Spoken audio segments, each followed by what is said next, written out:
Hi, I'm Karen Putz. With me today is Sheila Xu. This is her name sign. So, let's start with your journey. Were you born deaf or hearing? Yes, I was born deaf. My mom and dad are both hearing. They're both Chinese immigrants, which means they were born and raised in China and moved here to the U.S. in the 1980s. I'm their only child. I was born deaf, and then around 2 years old, they noticed that I wasn't responding to their voice, and I wasn't talking. You know, that kind of story. So they brought me to the doctor, and that's when they found out that I am deaf. My parents didn't really know what to do. They had never met a deaf person before in their life living in China. So of course, they brought me to see various doctors, like an acupuncturist, trying to cure my deafness. Of course, it didn't work. I just so happened to have one cousin who is deaf as well. He is my dad's brother's son, so we're first cousins. He already got a cochlear implant, so my dad was like, okay, and did some research about cochlear implant options. So they decided to go forward. How old were you at that time? I was 3 years old. They found out that I was deaf, and then 1 year later, I got a cochlear implant at 3 years old. Moving forward, I grew up orally deaf. My parents didn't know any sign language. I think that at that time, there was no internet. There were no other people around telling them they had options, like sign language or speech therapy. I think they did the best they could to provide me with opportunities. Of course, they wanted a better life for me. So at home, we communicated through spoken English, but my parents talked to each other in Chinese. Did you know Chinese growing up? Could you follow their conversations? No, I experienced dinner table syndrome. But I did tell my mom that I was interested in learning Chinese. So my mom decided to send me to Sunday school. Every Sunday, I would go to class to learn Chinese. It was tough because there was no accessibility or any accommodations. How did you learn the language? There was one other student who was older who worked with me. We would have the book open to all the Chinese writing, and we would practice how to read and write Chinese. I would ask that other person what things meant, and he would say, oh, this means dad, for example. So I would write down dad in English. So you memorized all the symbols. Yes, exactly. I did a lot of memorizing. I tried to learn how to speak Chinese, but it was really hard. I can't hear tones, so I couldn't hear the difference between Chinese tones. But I would notice the things my dad would say often, like time to eat, qi fan, and I would be able to recognize when he would say it in Chinese. You were able to recognize small phrases. Right. So I know very basic Chinese, like family and food, and that's all. But we really just communicated in English all of the time. Luckily, my parents are highly educated. They were able to learn English really well. I'm lucky because they're immigrants, and when they came to the U.S., they didn't know any English.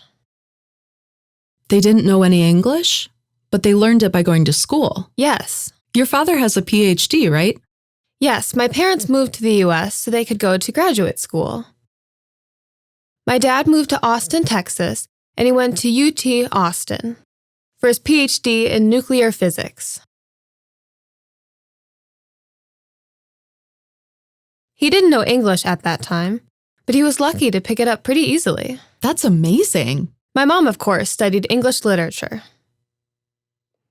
here in the U.S., so I was lucky and benefited from their education. It meant that they knew the importance of education, and they tried to support me in school, in class, and make sure I had access to everything. So all through your school years, you used spoken language and were mainstreamed. Yes. When did you learn sign language? I learned during my freshman year of college. This was about 11 or 12 years ago. Thanks to my deaf friends who taught me sign language and practiced with me every day. I'm thankful for my deaf friends. Growing up, were you interested in science and math? I already mentioned that my dad has a PhD in physics. So, of course, that had a big impact on my life. We would often do science experiments together. I remember in 8th grade, we had a science fair. And just to add, I was mainstreamed since the 3rd grade.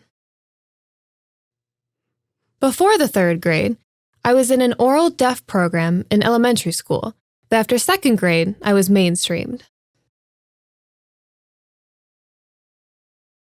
So anyway, I was trying to come up with an experiment. My dad was like, why not test out Newton's third law? I was like, okay, how are we going to test that? So, a pendulum. We timed the pendulum and calculated that to compare with Newton's third law, and it seemed to work. So it meant that we were able to prove Newton's third law. You proved it. So we showed it to the judge, and guess what? I won first place. Did that spark your desire to want to work in STEM? Or did you know what you dreamed about doing? I wouldn't say there's exactly one moment, but many little moments that added up over my life. So that science fair is an example of one of those moments. Other examples are that I took many science classes in high school, and all of my teachers were very good and were supportive. Of course, in high school, I took all the advanced classes, meaning like AP Calculus. I was the only junior there. No, sophomore, I think. The other students in my class were juniors and seniors. And then in high school, I decided I wanted to try real research. This meant after school, I would go to work in a wet lab. Was this your first job, or did you study there? It was my first real research work. I didn't get paid, but I was in high school. But still, I was able to go to the lab and work and experiment with things related to different school projects. For example, one project that I worked on was about mercury in rainwater. So I analyzed how much mercury we had in our local community's rainwater. You tested the mercury. I would collect water and then take it back to the lab and use their machine called the mass spectrometry. That machine can detect what kind of chemicals were in the water. Luckily, I had one grad student who mentored me and taught me how to use the machine and what the scientific principles were guiding my research. I really enjoyed that. But it was tough because I was working in a sterile lab. That meant I had to wear something to cover my hair, feet, and clothes. There were machines overhead. Mercury is dangerous. That made it hard to hear. Right. We couldn't hear, so I had to read lips or write back and forth. Or before we even went into the lab, we would meet and talk about what we were going to do. You can't communicate with all the gear on. No. After that experience, it made me think if I wanted to continue to work in a wet lab or not. I thought it would be better to transfer to dry work instead. So that's what made you change to dry work. Dry work was my attempt at a bad joke. Oh, okay. For those of us who aren't well versed with science, that was a joke. Dry work meaning you don't have to wear anything special to work in the lab. Instead, I work on a computer and build a computer model instead. Going back to high school, I was involved in different science things. I took classes and worked in a lab, and then I thought, what am I going to do in college? My dad was encouraging me to apply to all the top schools, which of course is typical of Asian parents. So I applied to all the schools to see what happened. I applied to all these colleges, and I was accepted to MIT, Early Action. Do you know what early action means? You have regular decision. Oh, you were the first to get in. Students usually submit their application right, that's it. So I submitted my application on November 1st, and they let me know that following month, in December, that I was accepted.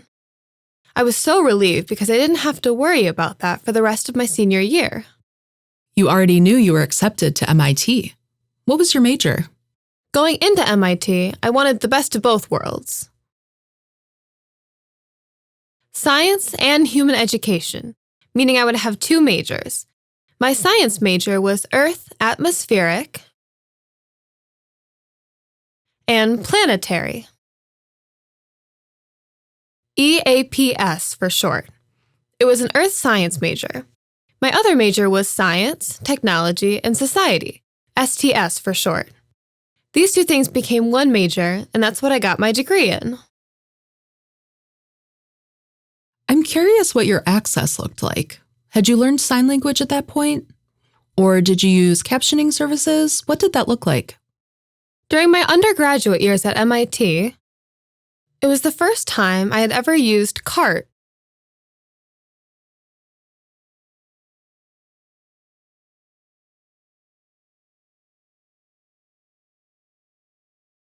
Prior to that, and during high school, you just got by and studied a lot. Did you miss out on a lot of information? So from 3rd grade all the way through high school, I was mainstreamed. I had nothing. I had only a microphone and an FM system. I didn't have CART services or interpreters, nothing. During those years, though, I didn't know sign language, and I didn't know anything about CART services. You just kind of made your way through school the best you could. Yes, but again, the content of my classes were really easy.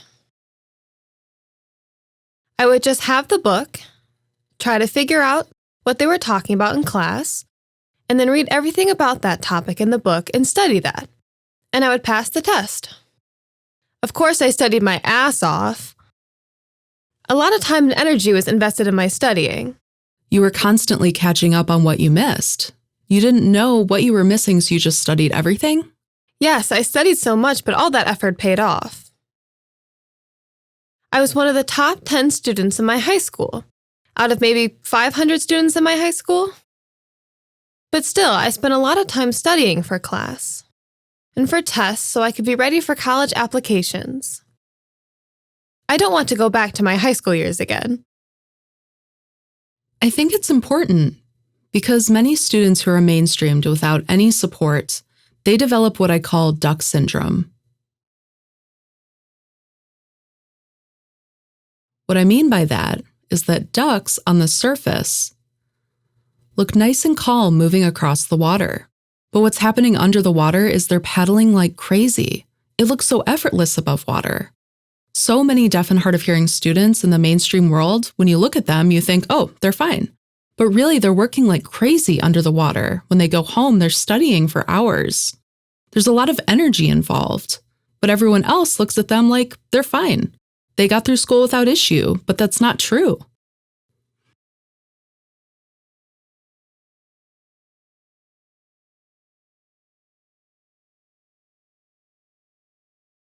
Yes, that's true.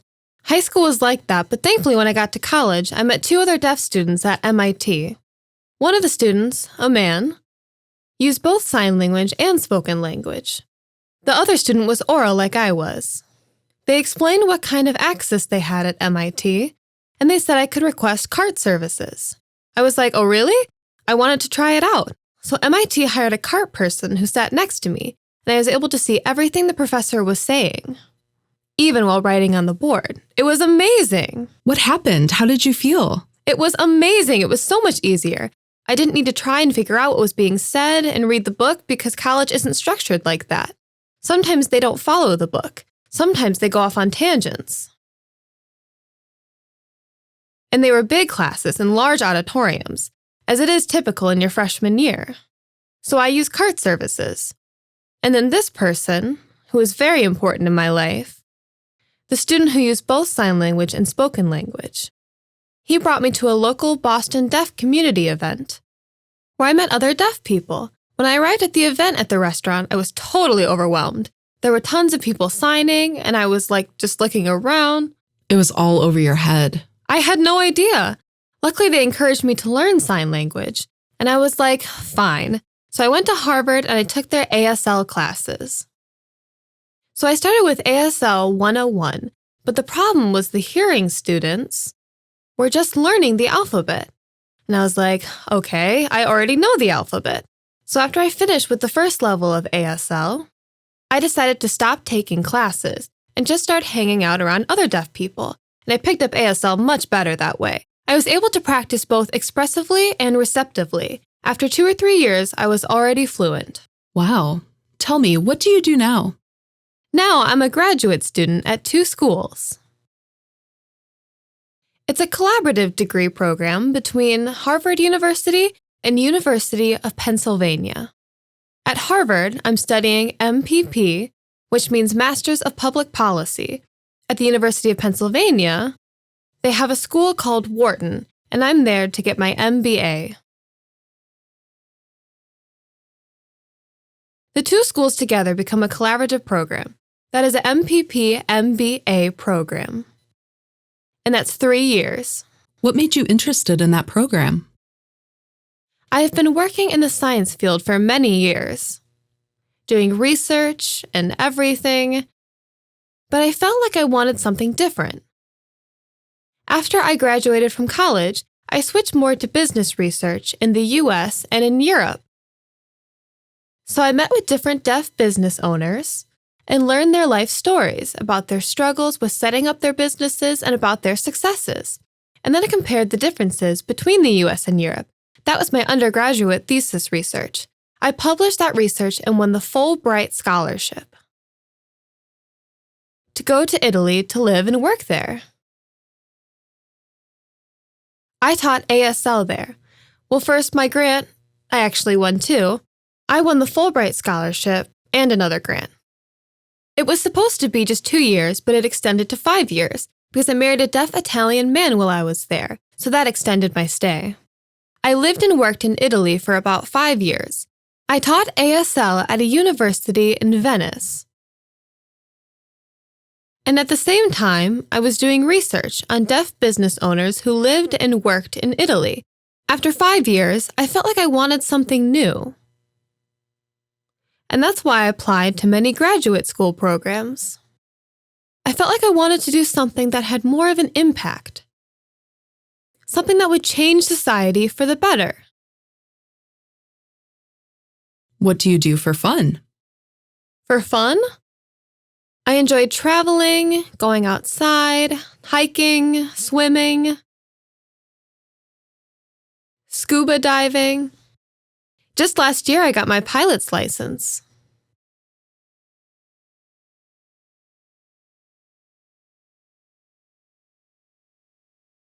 Wow. What's a life lesson you can look back on that you can really live by? I have a few that I can look back on. Don't do something because it's comfortable and safe. Try to do different things. Even if you want to do it and you're not sure, still do it. I mean, no pain, no gain. I honestly wouldn't be here right now if I didn't do that. If I never went off alone backpacking, I would have never met my husband. I would have never moved there or gotten married there. I applied to many graduate schools, even some of the hardest programs, and I was accepted and even awarded scholarships. It's really nice. Also, don't be afraid to speak up. Sometimes there have been some people who have given me a hard time. There have been some bullshitters too. I don't accept anyone's bullshit, so that means I had to figure out how to best advocate for myself. Speak up and don't just accept everything. If you accept everything, then you change nothing, for yourself and for the future of deaf people. One example, I can talk about how I set up my accessibility system at my 2 grad school programs. I think it's really unique compared to what I've seen out there. So, graduate school is very demanding, even with public policy and business. They both require a lot of communication. There's networking and group work compared to a PhD program. A PhD is more work on your own, going to class and doing research. These programs require a lot of presentations, group work, and communication. So how did I make sure my experience is the same as my peers and classmates? Luckily, I have one deaf friend who went to Yale Law School, and I saw how he set up things. I thought it was a good idea, and he explained how he did everything. So I borrowed some of his systems, like hiring a lead interpreter or coordinator,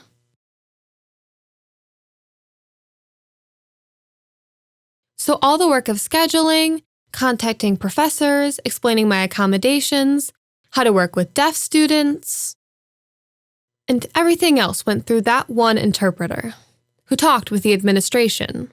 Or they even were in touch with the disabilities office. That means there was way less work for me to do with the disabilities office. That lead interpreter was the one who did all of that.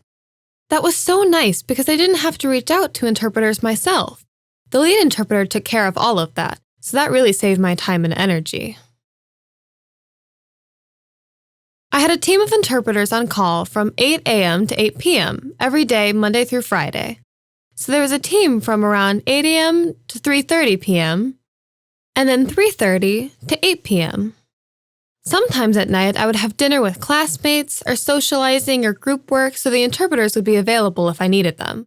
I would sometimes have interpreters on the weekends, but I would usually let them know well in advance if I needed interpreters for the weekends.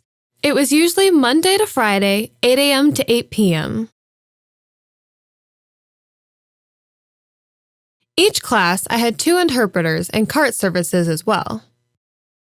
I also had one student who was responsible for taking notes. All I had to do was sit in class and look at the professors. Just take it in, yeah. I would look at the screen, watch the interpreters, and if there was something that the interpreters didn't catch or they used the wrong sign, I could look at CART and see it. Sometimes some of the signs that are used, especially when you're talking about technical terms, the signs can look like many different words. So I was able to look at the CART services and see the types of words the professors were using. That was important for my presentations and papers. Honestly, I think that made my life so much easier. I had the lead interpreter, coordinator, and a team of interpreters all day and night. I had the CART services and the note taker. I had everything. So you had full access, and that levels the playing field. Without that full access, you can't reach your full potential. You just can't. You're just missing things and then trying to fill in the blanks. Right. Wow. So, to wrap things up, suppose someone who is deaf, deafblind, or hard of hearing came up to you and said, "Sheila, I want to do this, but there are so many barriers. It's too hard and frustrating." What would you tell them? What advice would you give? I typically analyze the person first. I'll ask them to explain their situation a little more, to figure out what the frustrations or barriers are. And then it would help figure out who the specific person is, or why the barriers are there. Is it policy or law that places the barrier? Is it a specific person and you need to figure out the right person? I mean, sometimes all you need is one person to change the situation for you.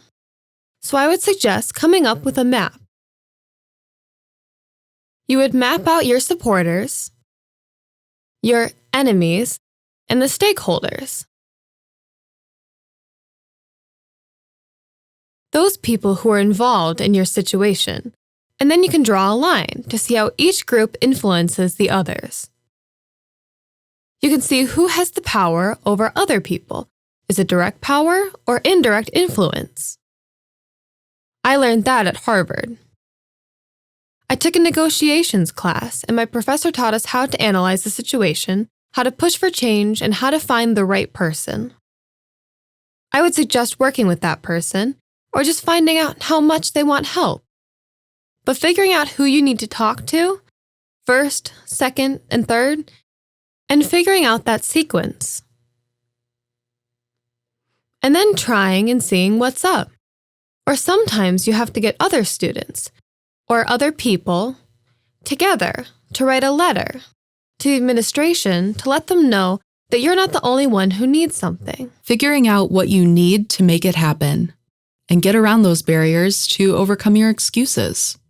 Right, so analyzing the situation to figure out what's really causing your problems. Is it a person? Is it a specific policy? If it's a policy, then you'll have to change that, and that's more challenging. If it's money, I think that's easier, because you can look for money somewhere. If it's a person, maybe you can go to the person above them, or look for another person who has influence. So it really just depends on the barriers. It's interesting because I often think that money is the first excuse. It's always, well, we don't have the money, so we can't do it. But that's not true. You can always look and find or create or make money. So policy change is a little more challenging because people are set in their ways because of the policy. So it's getting a whole group to change the policy. Right, exactly. I've already been involved in all types of situations. With money, it's reaching out to people to budget the money. With policy, yeah, you're right. For example, my school, University of Pennsylvania, has different schools under them, like for nursing, business, and law. All of these schools accept ASL as meeting the foreign language requirement for their undergraduate students, except for Wharton. Even though they were established 20 years ago, they still refuse to accept ASL for the requirement. That means many Wharton students don't have the opportunity to take an ASL class and learn. When I started there last semester, I was upset with the policy, and I thought we need to change that. I'm here as a deaf student. I'm visible. I'm the only deaf student at that school. People know I am, and they see me anyway, which has its pros and cons. But I spoke with the administration and professors, and it just so happened that I spoke to the right professor, because they then reached out to the administration about it. She was one of the higher level professors. As you know, there's a hierarchy, and she was at the very top. She reached out to the dean, and guess what? The dean was surprised. I mean, the policy had been in place for 20 years, and no one had any idea about it. An ASL teacher had tried and tried, but wasn't successful. I mean, that teacher wasn't involved in the school, so she was more of an outsider. But this professor was in the school. She was a part of the system, and people knew her. So I was talking with her, and she was willing to fight. She talked to the administration, and then faculty all met together and approved the change. So now Wharton accepts ASL for their foreign language requirement if you're an undergraduate student. So advocating is important. That's why I mentioned speaking up. If you see something you don't like, speak up anyway. Thank you for sharing your story.